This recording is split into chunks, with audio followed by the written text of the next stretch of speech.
Hello students, I welcome you, Dr. Seema Sharma.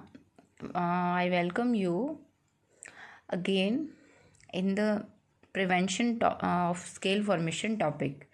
So it must be the last video for the prevention. So in the previous 3 videos we discussed about Calgon conditioning, phosphate conditioning, carbonate conditioning and colloidal conditioning, जो सबसे important conditioning है. अब आती है simple conditioning जो हम use करते हैं. The fifth one is sodium aluminate NaAlO2 which is also used as an coagulant. ठीक है, कोएगुलेंट की फॉर्म में भी हमने यूज़ किया था.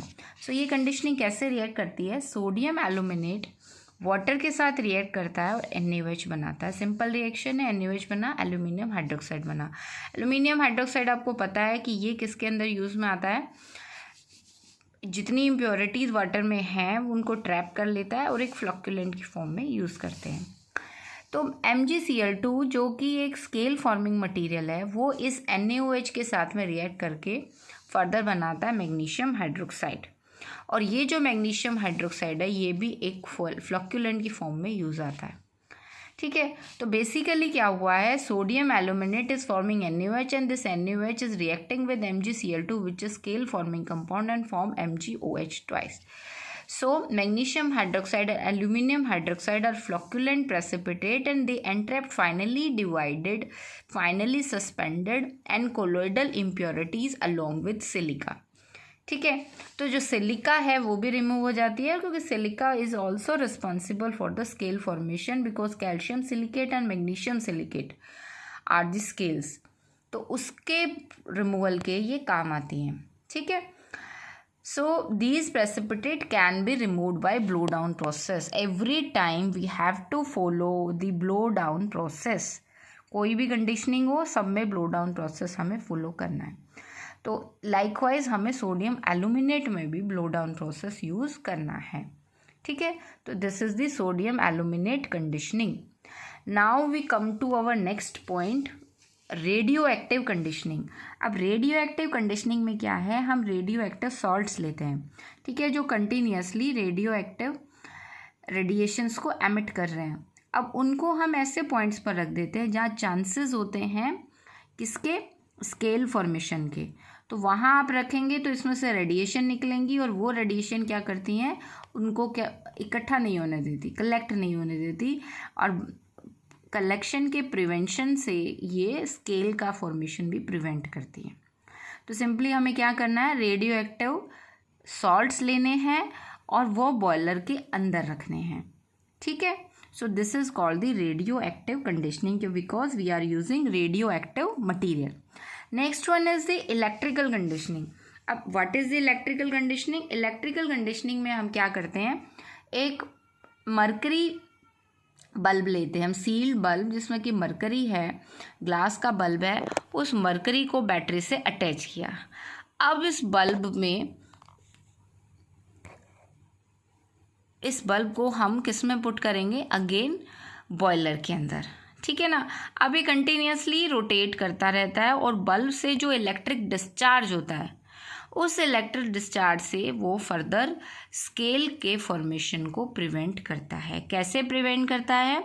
इसके अंदर आपको बता दिया मैंने कि एक बल्ब है और उस बल्ब में जो मरकरी बल्ब है वो कंटिन्यूसली इलेक्ट्रिक डिस्चार्ज कर रहा है. When water boils which control scale forming particle to stick together to form sludge, है ना.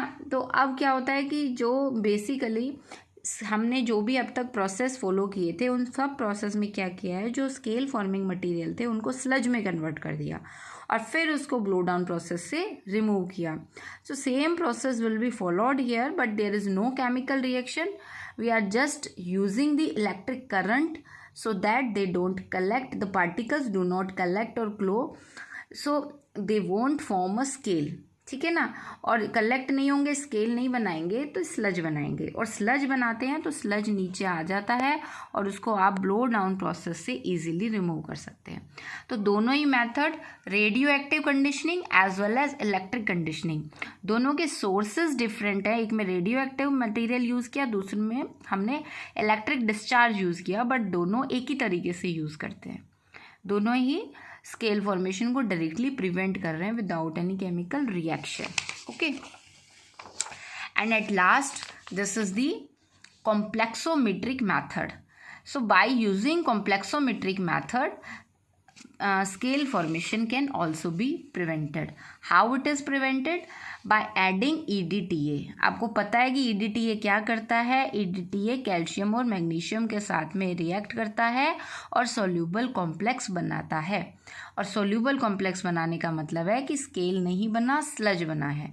तो सेम यही चीज़ है. By adding a solution of EDTA 1.5% alkaline and pH 8.5 to boiler feed water, and this EDTA reacts with scale forming cation to form stable and soluble complex. तो इस process से, complexometric method से भी हम क्या कर सकते हैं, इस स्केल के फॉर्मेशन को प्रिवेंट कर सकते हैं. So now I want to conclude that there are methods, 8 methods particularly, where there are several methods, but the 8 important methods by which we can prevent the scale forming process. And the methods are, first one was the colloidal conditioning by using colloidal solution. This is the colloidal conditioning by using this. Second was carbonate conditioning by using sodium carbonate. Third was phosphate conditioning by using sodium phosphate, and there was 3 sodium phosphate. Then next was Calgon conditioning by using sodium hexametaphosphate.